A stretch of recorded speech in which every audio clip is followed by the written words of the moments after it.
Bonjour tout le monde et bienvenue dans ce deuxième épisode du balado Leçon en chanson. Aujourd'hui, nous allons décomposer, étudier la chanson de Marjo, Ailleurs. J'ai choisi la chanson Ailleurs par continuité avec la chanson précédente qui était Je n'irai pas ailleurs de France d'amour. D'ailleurs, France d'amour a aussi une chanson qui s'appelle Ailleurs et Mario Pelcha a aussi une chanson qui s'appelle Ailleurs que nous allons faire dans le 3e épisode. Question d'avoir de la suite dans les idées. Donc, avant de commencer avec notre étude d'aujourd'hui, j'aimerais vous parler un peu du podcast. Le podcast en est à ses débuts, donc si vous avez des questions, des commentaires, des suggestions, n'hésitez pas à m'en faire part. Le podcast est disponible sur ma chaîne YouTube, Leçon en chanson, et également sur la chaîne TikTok, Leçon en chanson également. Vous pourrez trouver, entre autres, des extraits des chansons à l'étude. Et donc, ça va être dans un format un peu différent. Mais je commence dans les médias sociaux, donc je ne connais pas exactement la manière de faire. Alors, j'apprends, je suis en processus d'apprentissage, en démarche de création, et donc le balado va évoluer au fil du temps pour refléter les intérêts, les besoins de la communauté et aussi mes capacités et mes idées. Le balado s'adresse à tous les apprenants de français.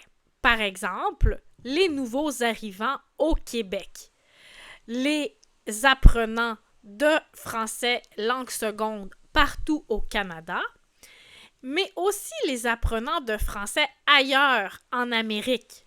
Je pense par exemple à une de mes amies qui est prof d'anglais au primaire aux États-Unis, qui suit le podcast. Je la salue d'ailleurs.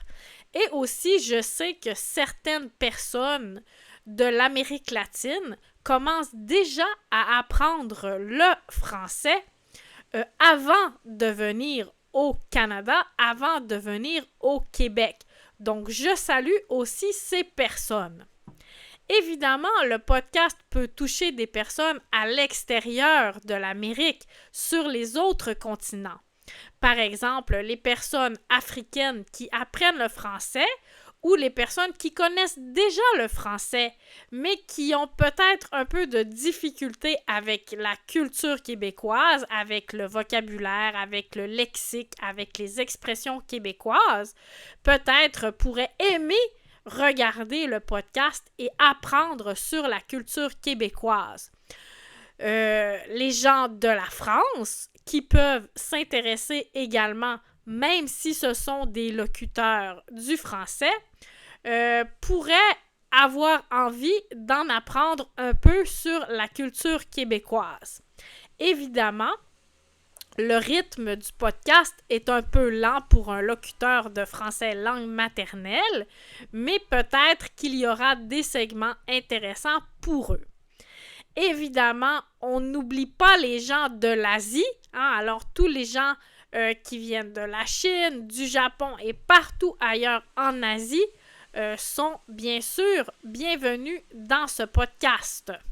S'ils sont intéressés par la langue française, le parler, hein, le dialecte, le sociolecte, bon, ici je ne fais pas de prise de position politique sur le statut du français québécois dans le monde, mais toutefois, hein, c'est une variété de français qui est particulière dans la francophonie.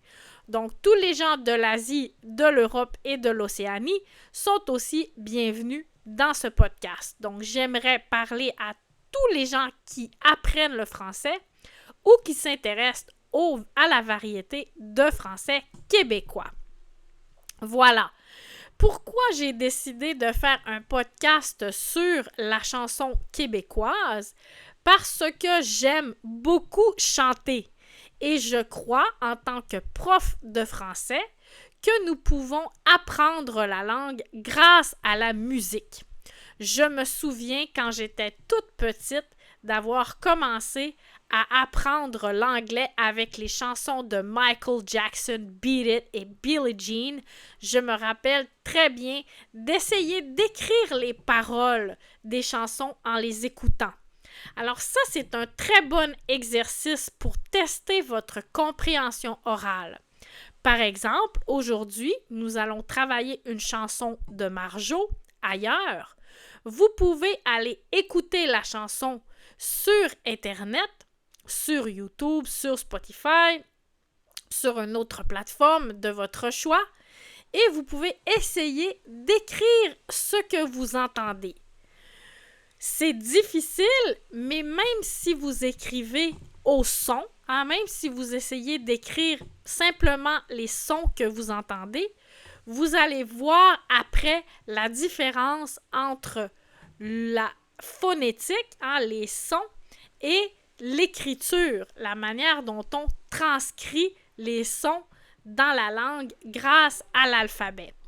C'est donc un très bon exercice déjà d'écouter la musique. Aussi, les rimes, par exemple, dans la chanson de France d'amour qu'on a vue dans le premier épisode, je n'irai pas ailleurs, je n'irai pas plus loin, et lâcher le bonheur, bonheur rime avec ailleurs, qui est entre mes mains rime avec loin. Donc, les rimes aident à mémoriser la chanson et rendent l'apprentissage de la langue ludique et intéressante. Donc, vous pouvez essayer de chanter les chansons, essayer d'apprendre les chansons. En ce moment, j'apprends l'italien et à temps perdu, et j'ai commencé à apprendre des chansons de cette manière. Par exemple, la chanson Volare, que j'apprends en italien pour m'aider à mémoriser des structures. Alors, la musique peut nous aider à se souvenir, à se rappeler, n'est-ce pas, des paroles, des structures qu'on peut après continuer à utiliser dans le langage de la vie courante, dans la vie de tous les jours. Donc, j'aime beaucoup la langue, je suis prof de français et aussi j'ai étudié en arts et technologies des médias au Cégep de Jonquière. Donc, j'ai une formation en animation radio que je n'ai jamais vraiment exploitée, mais je trouve que l'intérêt pour la musique, l'animation et la langue viennent rejoindre mes intérêts. Également, j'ai étudié en linguistique à l'Université Laval. Je n'ai pas terminé ma maîtrise, mais j'ai fait des études au 2e cycle universitaire, donc je suis vraiment passionnée par l'apprentissage du langage. Donc, c'est un podcast qui veut analyser la langue dans les chansons québécoises. Donc, autant l'aspect linguistique à proprement parler, l'aspect verbal, le vocabulaire, les expressions idiomatiques, autant le sens, la sémantique, donc la syntaxe, l'organisation des mots dans la phrase, et la sémantique, le sens du texte. Évidemment, il y a des aspects culturels qui sont très intéressants aussi à aborder, qui sont très agréables à partager pour faire connaître la culture québécoise. Voilà, c'est l'introduction de notre 2e épisode d'aujourd'hui. Je vous souhaite donc la bienvenue à ce podcast et j'espère que vous allez apprendre en vous amusant.